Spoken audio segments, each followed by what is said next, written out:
Hello everyone, so সরলরেখার অধ্যায়ের আরেকটা প্রবলেম নিয়ে আসলাম তোমাদের সামনে। দেখো প্রবলেমটাতে কি বলছে, 3x + 5y - 2 = 0, 2x + 2y = 0 এবং ax + by + 1 = 0 রেখাত্রয়ে একটি সাধারণ বিন্দু থাকলে a ও b এর সম্পর্ক কি?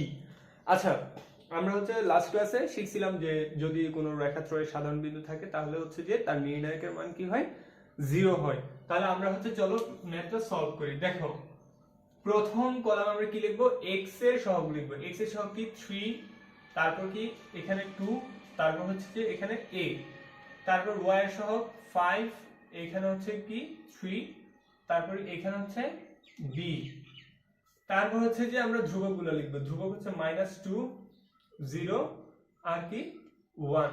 সো এটার মান কি বলতো, এটার মান কিন্তু 0। এটার মান কি, এটার মান 0। এখন আমরা বিস্তার করে দেব। কি করে দেব? বিস্তার করে দেব।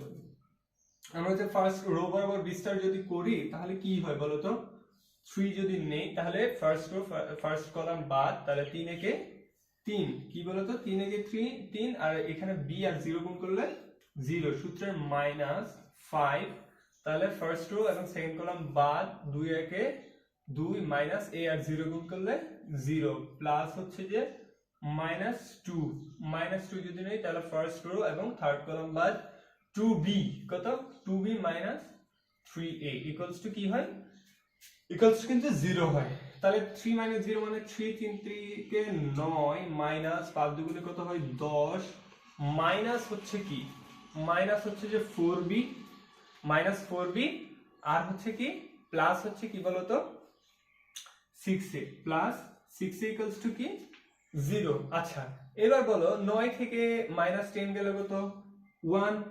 -4b plus 6a, 6a equals to 0। তাহলে আমরা লিখতে পারি কি 6a - 4b ইকুয়ালস টু কত -1 মাইনাস, সরি এই পাশে গেলে সেটা কি হয়ে যাবে, প্লাস হয়ে যাবে। 9 থেকে -10 গেলে -1 থেকে। তাহলে আমাদের রিলেশনটা কি, a এবং b এর মধ্যে রিলেশনটা কি 6a - 4b = 1। এটাই আমাদের a ও b এর সম্পর্ক। আশা করি তোমরা সবাই বুঝতে পারছো। আর যদি তোমাদের ভালো লাগে তাহলে তোমরা লাইক, কমেন্ট এবং শেয়ার করবে। ধন্যবাদ।